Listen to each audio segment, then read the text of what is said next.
Hello，今天这期我们来聊聊2026抗老真正在卷的新东西。今天这期视频介绍的每一个背后的逻辑都不一样，精挑细选的可精彩了。OK， 首先第一款是 Paula's Choice， 每次他们家一出新产品我都很激动，因为他们真的是这种成分透明、效果优秀又很便宜的。它这一瓶精华同时涵盖了3个2026年新赛道。首先是 NAD 加这个赛道，就是在 longevity 圈子里面非常的火，皮肤细胞要做任何事情，比如说修复、产生胶原蛋白、对抗抗氧化损伤都需要的能量。那 NAD 加就是细胞用来生产这些能量的核心辅酶，那一般是在我们20多岁开始下降，到40岁左右的时候，差不多少了将近一半，细胞修复的效率呢就直接跌了下来。当然口服 NAD 加也是有用的，以后我再来聊。这个是皮肤上用的，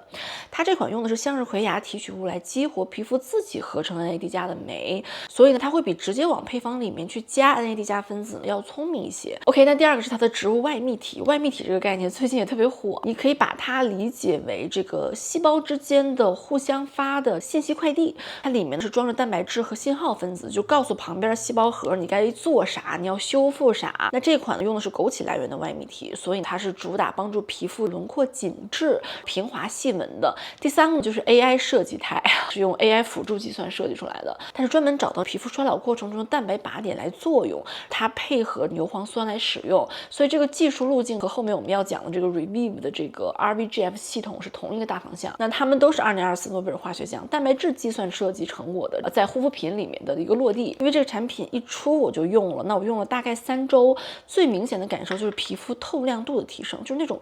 从里面发出光的感觉。然后因为我前一段时间刷酸刷带劲儿了之后，我就觉得皮肤有一点点粗糙，用了它之后呢也会有一丢丢的改善，轻盈的水状，非常的清爽，早晚都可以叠加，放在这个其他精华下面完全不顶，上妆也不影响，所以早晚都可以用。我觉得它是一个非常好的2026技术这个集大成版。如果你对这种护肤新成分感兴趣，这是一个非常好的一个起点。OK， 接下来说 Revive 终于出新品了，每次我遇到这种情况我都特别的开心，铁树开花了。他们的创始人 Dr. Brown 呢是哈佛医学背景的整形外科医生，他当年研究的就是皮肤怎么自己修复自己，后来就把这套逻辑做成了护肤品。那我觉得主打一个科学背景的品牌就应该更频繁的去更新配方，有新的技术出来就应该用进去。之前我是有一期专门讲过他们家的回春油的，我说这瓶回春油就是在给你的皮肤喂营养，持续用下去呢，你皮肤会越来越有底子。那这次升级的这个核心技术叫 RVGF， 用大白话讲，以前你涂一瓶精华里面的成分能不能真正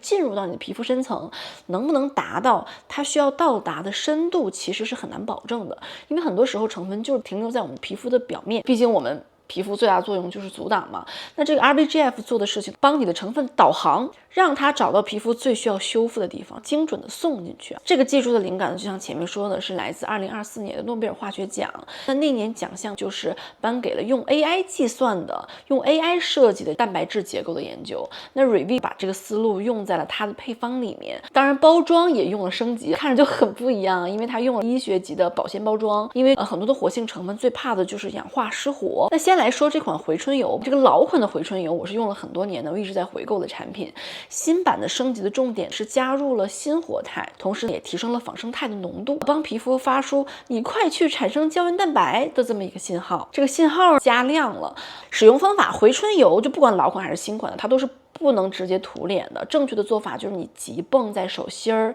然后你把它搓热融化之后，用按压的方式上脸。这个步骤很关键，千万不要跳过。其实我觉得老款就已经很好用了，新版的最明显的差异就是吸收的速度，因为很多人吐槽老款可能有一点太油了，这个就不会。第二天早上的皮肤的饱满度、光泽感都在，上妆也特别的服帖。如果你之前买了老款的回春油，完全没有白买，因为老款本身就是经典中的经典，效果还是好好的。我自己还有好几瓶老款的没有用完，之前囤多了，那现在也是正常用着，没有任何问题。只是说新款的在这个经典的基础之上又往前走了一步。那翡翠面霜之前有好多人问我怎么样，那这次我正好趁着出新款直接来讲了。那新款的主要的升级原来的配方加加了木瓜蛋白酶，就帮你的皮肤更温和的把这个老废的角质给代谢掉，配合里面本来就有的果酸，所以它的焕肤效果更全面，但是刺激性呢反而更低了。如果你觉得老版的你用的可能有一点点刺痛，你觉得你需要时间建立耐受，那这一款会好了很多。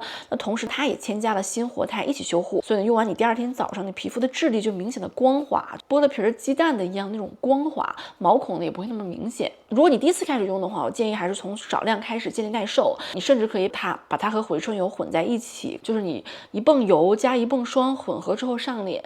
它可以让它变得更温和，并且效果叠加，非常推荐这个用法。现在的 Revive 的官网的这个85折依然有效，新品也可以用这个85折，所以我觉得可以大家趁着这个折扣还有效呢，可以先用新款来试一试。OK， 下一款是 Dr. Brand 的这个微针精华，这款我必须先说明，这款可猛了，就它涂上脸之后真的会有刺痛发热的感觉。医用微针、家用微针，我之前的视频都已经讲过了。那它这款护肤品类的微针，它用的是天然海绵里面提取的硅质骨针，细到你的肉眼完全看不到，涂上之后跟皮肤接触之后，可以在5分钟之内在表皮形成大概300万个微通道，所以你的皮肤一感受到这些通道，立刻启动自动愈合模式，就是它自动自愈，开始产生胶原。你后续涂的任何的精华、任何的面霜，它的吸收效率就直接翻倍。所以你涂完这个之后，你一定要马上上各种这个给力的精华，后续产品是重点，千万不要浪费这个窗口期。它也没有任何的 downtime， 但是它确实是有一丢丢的刺痛感和发热感的，大概我觉得20分钟左右能够自行消失。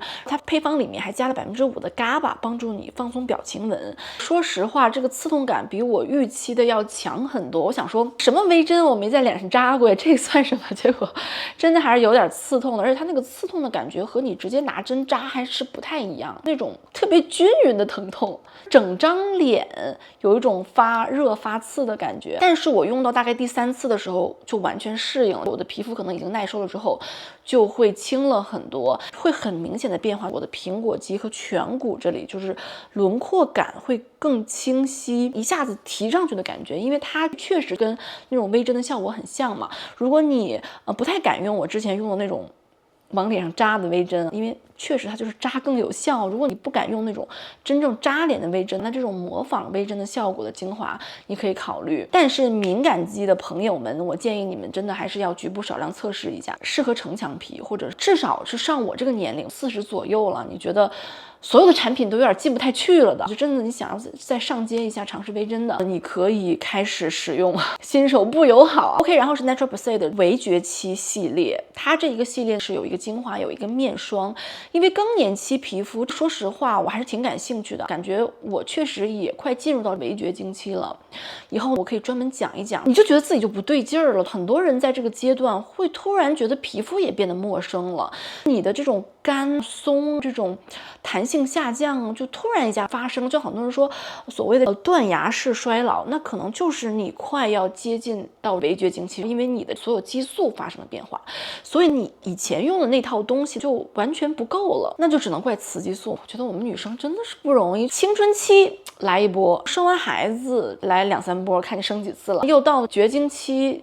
又来一波。因为雌激素它是在一直默默的支撑我们皮肤的很多东西，比如说我们的胶原合成、水分的保留，还有我们的细胞的活跃度，全都跟雌激素有关。那当我们进入围绝经期的时候，或者如果你已经开始经历了，你会觉得因为你的雌激素骤降嘛，你的这条支撑链突然就断了。很多数据都显示，在绝经期的头5年，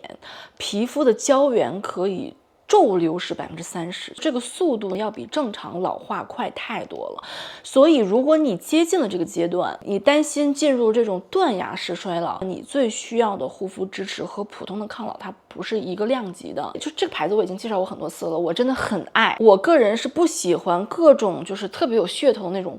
贵妇护肤品的，如果这个东西没有背后的科学去支撑，你纯贵我是绝对不会用的。但是 Natural Base 这个牌子真的它每一个产品都特别有用，用，它确实有点贵，但是真的它每一个产品都非常的有用。这个新出的也是我很惊喜，他们的临床测试对象主要是40到60岁的女性，如果你还没有到40，完全不需要啊。它这个品牌用的是 Proactrazone， 它的核心是通过细胞外囊泡去传递修复信号，去刺激皮肤里面的成纤维产生胶原。配方里面有几个我比较喜欢的设计，首先是南非醉茄，帮助皮肤应对荷尔蒙的变动以及皮肤的炎症和氧化的压力。南非醉茄吃也特别好，我建议大家要吃上，好多年前就给大家介绍过，是一个非常好的一个补剂。那我们这个阶段皮肤容易反应过度，我们心理上容易反应过度，可能看周围的东西都特别容易发怒，我们皮肤也容易反应过度，所以它会帮助我们皮肤稳住。它里面还有一个叫 Probiotic， 它同时支撑皮肤的微生态和维生素 D 的代谢。进入绝经期前后的话，我们维生素的合成效率会明显下降，所以大家要经常出去说晒太阳，定期的补充维生素 D。它里面还有一些各种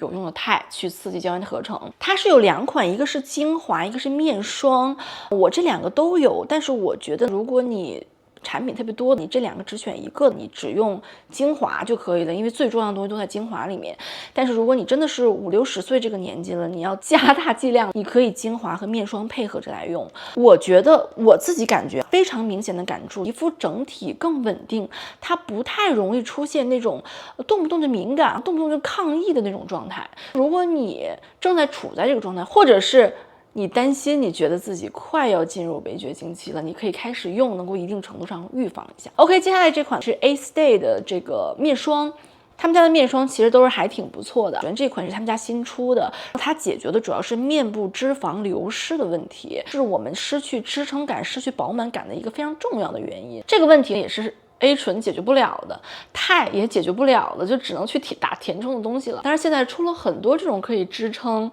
脂肪变厚的产品，包括我之前给你们推荐过 The Ordinary 的那个面部填充精华。顺便提一嘴，我觉得确实是有用。用就有用，不用就没有用，这么一个状态。我觉得这一类的产品都是这么一个逻辑的，说它不可能让你永久性的脂肪细胞变大。我觉得用有用就已经非常不错了。那这个 A-Stay 的这一款的核心技术，它用的是这种包裹型的鸟氨酸配合着酮肽，所以它是帮皮下脂肪细胞减缓萎缩的速度。The Ordinary 它会让脂肪细胞变大，不是变多，让皮肤的脂肪细胞变大一点，这个是让皮下的脂肪细胞减缓萎缩，它是有自己的独立研究的，皮肤脂肪的流失速度下降到最高29%啊，当然这是他们成分本身的研究，不是整款产品的数据，大家一定要理性消费。成分本身的研究，它和整体产品的效果是不一样的。我如实跟大家说明，它的配方里面还有品牌自己研发的24种仿生肽和这种生长因子的复合物。我自己用的感觉，我怎么形容？苹果肌那里好像有一点充盈起来的感觉。我觉得它和这个 The Ordinary 的丰脸精华配合在一起用很好，有那种皮肤往下坠的那种疲态会减少了，整个脸会更丰润。这个霜的质地也特别的丰润，它的吸收没有很快，就不是很容易吸收。你要在手上搓很久，一点一点的按在脸上，你直接那么上脸，你就有一种怎么和都和不开的感觉。但是我觉得它的效果还是挺惊艳的。OK， 最后一款讲的都口干舌燥，鼻子好不透气儿。PDRN 这个我觉得大家看的是不是都看腻了？韩国整形科带火的，它的这个效果就是它注射的效果确实是有充分的临床数据支撑的。但是我必须要说明，我今天介绍的这一款它不是真正的三文鱼 PDRN， 真正的 PDRN 是从三文鱼提取的处方级生物活性成分，它没有办法直接放进日常的护肤品，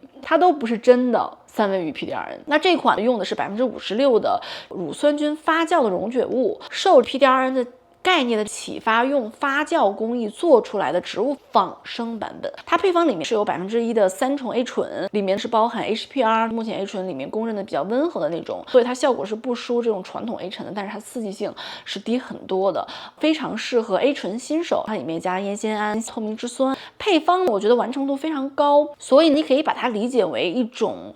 有 PDRN 概念的 A 醇精华，而且它也很便宜，性价比算比较高。如果你刚开始建立抗老 routine，